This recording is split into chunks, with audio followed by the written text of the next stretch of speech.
तो last lecture में हमने डिस्कस किया कि अगर हमारे पास एक हाफ वे रेक्टिफायर है जिसमें साइनोसाइडल सोर्स है, एक डायोड है और एक आरएल लोड है, तो हमने डिस्कस किया था कि सिचुएशन ये हो सकती है कि जब डायोड ऑन होगा हमारे पास जो करंट है आई नॉट इसमें से फ़्लो करेगा, वो होगा उसकी जो इक्वेशन हमने डिराइव की, we had over G sine of omega t minus v plus sine of phi. ये हमने इक्वेशन डिराइव की जब डायोड ऑन है। जब डायोड ऑफ होगा तो ऑब्वियसली एक ही करंट का पाथ है, आई नॉट उस टाइम पे होगा ज़ीरो। इस डिस्कशन के अंदर हमने जो चीज़ ऑब्ज़र्व की वो ये थी कि हमारे पास जो वी नॉट इसमें आ रहा था,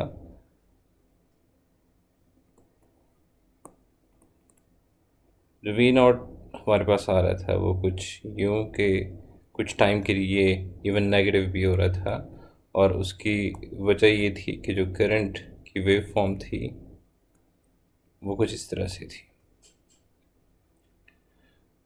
तो ये जो नेगेटिव पार्ट था हमारे पास ये वाला, ये हमने डिस्कस किया कि ये डिपेंड कर रहा है, क्योंकि ये डिपेंड कर रहा है आई नॉट के ऊपर, और इसका मतलब आर और एल की जो वैल्यूज़ हैं इसके साथ ये जो इंटरवल है जिसे हमने बीटा कहा था, ये इंटरवल चेंज होगा। तो अगर ये इंटरवल बीटा चेंज होगा तो जो आउटपुट की जो एवरेज वैल्यू है वो भी करस्पॉन्डिंगली अप या डाउन होगी बीटा के साथ। तो इसका मतलब ये जो वी नॉट एवरेज है ये फिक्स्ड नहीं है, बल्कि ये वेरी करेगा with load. V naught average change होगा विद लोड। सो ये एक ऐसी प्रॉपर्टी है, ऐसा एक फ़ीचर है जो कि कभी भी हमें नहीं चाहिए। हम चाहते हैं कि जब हम ये कहें कि ये इतनी डीसी वोल्टेज दे रहा है तो वो किसी भी लोड के लिए हो, ये एक डिज़ायर्ड प्रॉपर्टी नहीं है कि लोड के साथ जो है जो वोल्टेज है वो चेंज हो, आउटपुट वोल्टेज लोड डिपेंडेंट हो। तो इस चीज़ को फिक्स करने के लिए हमारे पास जो एक मेथड है वो ये कि हम यहाँ पे एक फ्रीव्हीलिंग डायोड ऐड कर दें, और जब एक फ्रीव्हीलिंग डायोड हम ऐड करें तो हम अब इसको नाम देते हैं D1 और इसको नाम देते हैं हम D2 का।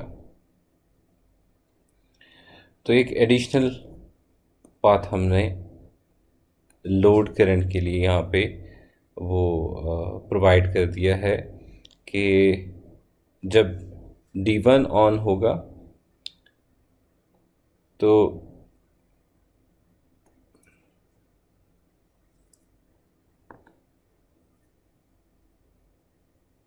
जब हमारे पास D1 ऑन हो तो सोर्स करंट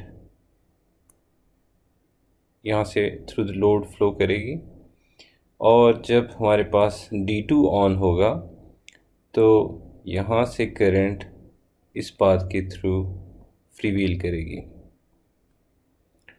तो ये हमारे पास दो जो है लूप्स आ गए हैं इस D2 के ऐड करने से।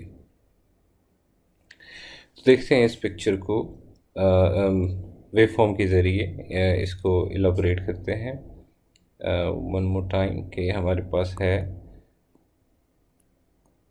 Source voltage omega T, axis हमारे पास ये है, और ये है पाई, ये है 2 पाई और ये है 3 पाई। ये हमारे पास है सोर्स वोल्टेज, और यहाँ पे है output voltage omega T axis. Okay, तो अब हम प्लॉट करना चाह रहे हैं वी नॉट को, तो 0 से पाई तक अब हमारे पास कंडक्ट करेगा D1 ऑन होगा। तो जब D1 ऑन होगा हमारे पास V naught equals to Vs होगा। अगर इसको हम एक शॉर्ट से रिप्लेस कर दें तो इस डायोड के क्रॉस आ जाएगा, D2 के क्रॉस वोल्टेज आ जाएगी Vs। इसका कैथोड जो है मोर पॉजिटिव होगा कंपेयर टू इसके एनोड के। तो D2 जो है उस टाइम पे ऑफ होगा, तो D1 ऑन होगा, D2 उस टाइम पे ऑफ होगा और वी नॉट जो है वो इक्वल्स टू Vs। ओके, अब हमारे पास जब पाई को हम ये वेवफॉर्म पाई को क्रॉस करने लगेगी, ये वो पॉइंट आता है जहाँ पे हमें इशू आ रहा था लास्ट टाइम जब विदाउट फ्रीव्हीलिंग डायोड जो है हम डिस्कस कर रहे थे। तो हमने बताया था कि ये कुछ सिचुएशन होती है कि करंट उस टाइम पे लेट्स से इस पॉइंट पे है और करंट मीन्स स्टिल फ्लो कर रहा है, लेकिन लास्ट टाइम और इसमें फ़र्क ये है कि उस केस में हमारे पास सिर्फ एक ही पाथ था थ्रू D1, करंट को सिर्फ D1 के थ्रू ही फ्लो करवाना था, इस वजह से D1 जो है वो ऑन रहता था। लेकिन अभी हमने एक अल्टरनेट पाथ दे दिया है जो कि D2 की शक्ल में है। तो अब जो इंडक्टर है वो अपनी स्टोर्ड एनर्जी को रिलीज़ कर सकता है, इस पाथ को फॉलो कर सकता है, D2 को ऑन करवा सकता है। तो इसका मतलब ये हो गया कि पाई के ऊपर आके अब ऑन हो जाएगा, D1 ऑफ हो जाएगा और D2 हो जाएगा ऑन। अब D2 जब ऑन होगा तो उसमें से करंट जो है, जो इनिशियल करंट है इस पॉइंट के ऊपर उधर से स्टार्ट लेगा और यहाँ से डिके करता करता ज़ीरो की तरफ आएगा। लेकिन क्योंकि D1 ऑफ है इस केस में, क्योंकि D1 ऑफ है तो इसका मतलब आउटपुट पे ज़ीरो ही आएगा, वी नॉट जो है वो ज़ीरो ही होगा। या दूसरे मेथड से इसको समझें कि अगर ये डायोड D2 जो है एक शॉर्ट सर्किट है तो इसका ये वाला पॉइंट और ये वाला पॉइंट आपस में कनेक्ट हो गए हैं। अब वी नॉट क्या है, इस पॉइंट का वोल्टेज इस पॉइंट के रिस्पेक्ट से, तो क्योंकि आपस में कनेक्टेड है you will get a zero. तो इसी तरह नेक्स्ट साइकिल आएगा हमारे पास इस तरह से, again V naught equals to Vs और करंट की वेव फॉर्म जो है वो उसी तरह से फिर डिके करेगी ज़ीरो की तरफ। अच्छा, मैथमेटिकल जो डिस्क्रिप्शन है उसमें थोड़ी सी चेंज आएगी। अब मैथमेटिकली पहले हमने जो ये जो 0 से पाई तक अगर हम कंसिडर करें तो जो करंट है आई नॉट वो एग्जैक्टली उसी तरह से है जो प्रीवियस केस में था। Means V had over z sine of omega t minus v plus sine of v। ये है जब ओमेगा t है हमारे पास फ्रॉम 0 टू पाई, तब तक ये ठीक है, यही आई नॉट है। लेकिन जब दूसरे उसकी बात करें हम केस की कि डायोड D2 ऑन हो गया, क्योंकि ये जो मैंने बताया इसमें तो D1 ऑन है, पाई से लेके 2 पाई तक हमारे पास ऑन है D2 और D1 ऑफ है। तो इस केस में जो इक्वेशन बनती है वो ज़रा सी डिफरेंट है, वो यहाँ पे मैं बना देता हूँ। उस टाइम पे हमारे पास है equation L D I naught over D T plus I naught R equals 0। इस इन कंपोनेंट्स के क्रॉस जो वोल्टेज है, इन दोनों का वोल्टेज अगर सम करते हैं तो वो इक्वल टू 0 है। और रीज़न मैंने आपको बताई कि ये जो पॉइंट्स हैं ये आपस में शॉर्ट हो जाएंगे अगर ये डायोड D2 ऑन होता है। अब इसको हम पिछले लेक्चर में सॉल्व कर चुके हैं। जो सोल्यूशन का मेथड है कि हमने ये आई नॉट आर को दूसरी साइड पे मूव कर दिया और हमने फिर इसको लिखा D over D T natural log of I naught equals to minus R over L. और हमने फाइनली उसमें से जो इक्वेशन हमें मिली थी कि आई नॉट की इक्वेशन है some constant times E to the minus R over L T. ठीक, वो इसी फॉर्म की एक इक्वेशन थी हमारे पास लास्ट टाइम। अब ये इक्वेशन जो है ये जो दूसरी हमारे पास दोबारा जो ये आई है, ये हमारे पास आई है पर्टिकुलरली जब हमारे पास ओमेगा टी है बिटवीन 0 पाई टू 2 पाई। ये हमारे पास उसकी इक्वेशन है। अब ए जो है वो एक अननोन कांस्टेंट है। हम इसको अगर सिंपली सब्स्टिट्यूट करें कि पाई के ऊपर, इस टाइम पाई के ऊपर हमारे पास जो करंट है ये है करंट आई नॉट एट पाई।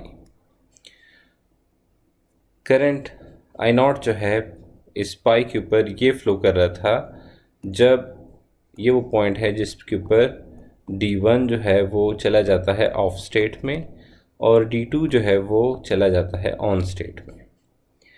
अब क्योंकि एनर्जी कहीं पे इसमें बीच में गायब तो नहीं हो सकती, तो होता ये है कि डायोड D1 जो करंट कैरी कर रहा था उसकी जो वैल्यू थी इस पॉइंट के ऊपर वही वैल्यू से स्टार्ट करेगा D2। तो हम ये कह सकते हैं कि आई नॉट जो है वो स्टार्ट करेगा जो इसकी वैल्यू है पाई के ऊपर और उससे डिक्रीज़ करता करता 0 की तरफ जाएगा। ठीक है, मतलब इस ए की वैल्यू आप फाइंड कर सकते हैं by substituting I at pi. तो ये जो है हमारे पास सिचुएशन है कि अब जो करंट की इक्वेशन है वो दो पार्ट्स में हमारे पास आ गई है। अच्छा, अब ये देखें कि अगर हम सेकंड पार्ट को अगर ऑब्ज़र्व किया जाए, सेकंड पार्ट को अगर हम ऑब्ज़र्व करें और मैच करें इस ग्राफ से, करंट का जो ग्राफ है, ये देखें कि अगर हम L की वैल्यू को जो है वो बढ़ाते हैं, लेट्स से ये हमने किसी एक वैल्यू L1 के लिए प्लॉट किया। अगर हम एक L2 की वैल्यू यहाँ पे सेट कर देते हैं जो कि L1 से बड़ी हो, तो इसमें जो डिकेइंग एक्सपोनेंशियल है वो रोल ये है कि वो ज़रा ज़्यादा टाइम लेगा 0 तक जाने के लिए।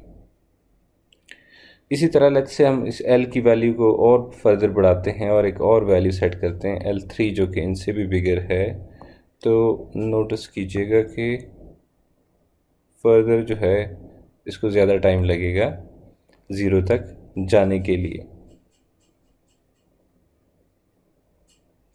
अब अगर ये हमारे पास केस आ गया कि ये 0 तक जो है वो 0 तक नहीं पहुंचा और अगला साइकिल शुरू हो गया, तो फिर हमारे पास ये इक्वेशन जो है ये वैलिड नहीं रहेगी, क्योंकि ये हमने जो डिराइव की थी इसमें हमने जो A की वैल्यू है वो फाइंड की थी, जिसमें हमने इनिशियल कंडीशन ये सब्स्टिट्यूट की थी कि इनिशियल करंट जो है वो 0 है। अब जो है इनिशियल करंट 0 नहीं होगा अगर हमारे पास ये कंडीशन आती है। तो करंट ज़ीरो से स्टार्ट होने के बजाय इस वैल्यू से, क्योंकि एनर्जी गायब नहीं हो सकती बीच में से, कंजर्वेशन ऑफ एनर्जी, और यहाँ से फिर ये प्रोसेस जो है वो आगे बढ़ेगा। अब लेट्स से हम इस प्रोसेस को अगर ऑब्ज़र्व करें तो L की वैल्यू जैसे जैसे बढ़ती रहती है, ये जो I नॉट है, I नॉट जो है ये स्मूथ होता जाता है और इवन फ्लैट होता जाता है। और अगर हम एक बहुत बड़ी वैल्यू यूज़ करें इंडक्टर की, तो ये बिल्कुल एक कांस्टेंट की शक्ल इख्तियार कर जाएगा, बिल्कुल स्ट्रेट लाइन बन जाएगा।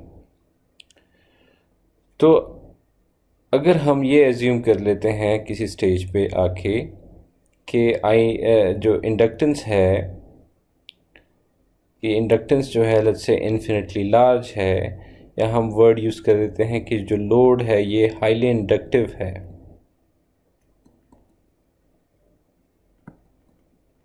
तो इस टर्म से मुराद ये है कि जो हमारे पास आई नॉट जो टाइम वेरिंग सिग्नल था वो एक कांस्टेंट करंट बन गई है, उसके अंदर जो वेरिएशन है वो ख़त्म है, उसके अंदर कोई वेरिएशन जो है वो नहीं आ रही। तो ये हमारे पास कंडीशन होगी जब हम कहेंगे कि हाईली इंडक्टिव लोड है। अब उसकी वेव फॉर्म को हम कैसे ड्रॉ करेंगे, मैं एक स्केच बना देता हूँ उसकी वेव फॉर्म का। अगेन हमारे पास है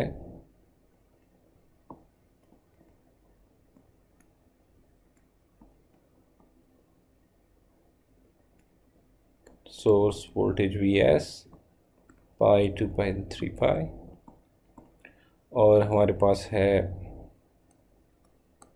क्योंकि हम हाईली इंडक्टिव के लिए मैं प्लॉट करने लगा हूँ, तो ये हमारे पास है आई नॉट, और यहाँ पे मैं प्लॉट कर लेता हूँ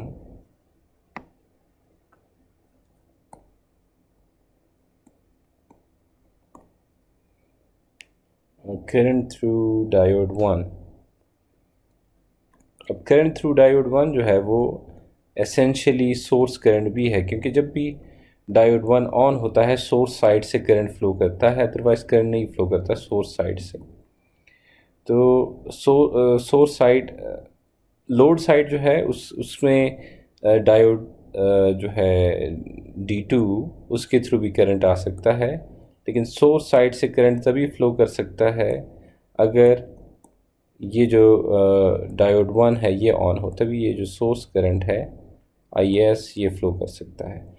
लेकिन जब आउटपुट साइड की हम बात करें तो आउटपुट साइड पे अगर D1 ऑफ भी हो, अब इस केस में तो D2 जो है उसके ज़रिए भी करंट फ्लो करवा सकता है। जब इस तरह से फ्लो करता है तो थ्रू द लोड जाता है। तो क्योंकि करंट जो है हमारे पास कांस्टेंट है, तो आप इस लोड को एज्यूम कर सकते हैं कि it's like a current source.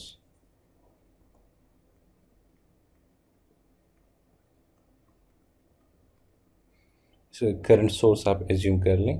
तो आउटपुट साइड पे अगर आई नॉट फ्लो कर रहा है और D1 ऑन है, तो सोर्स साइड पे भी यही करंट फ्लो कर रहा है आई नॉट,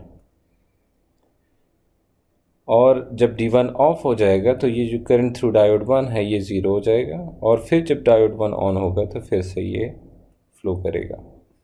सिमिलरली जब हम प्लॉट करेंगे ID2, तो ID2 ऑफ कोर्स करंट तब फ्लो करेगा जब D2 ऑन होगा, D1 ऑफ होगा। अब सिंपल इस पिक्चर को देखें कि ये जो पार्ट है, इस पार्ट के लिए आई नॉट फ्लो करता है थ्रू दी डायोड 2, ये मिसिंग है यहाँ पे। तो ये इस इंटरवल में और इस इंटरवल में वो फ्लो करता है थ्रू जो D1 है वो सप्लाई को इनेबल करता है करंट आई नॉट, और इस इंटरवल के लिए D2 जो है वो अलाउ करता है I0 को। तो इस तरह से जो है करंट फ्लो करती है थ्रू ID1 एंड ID2।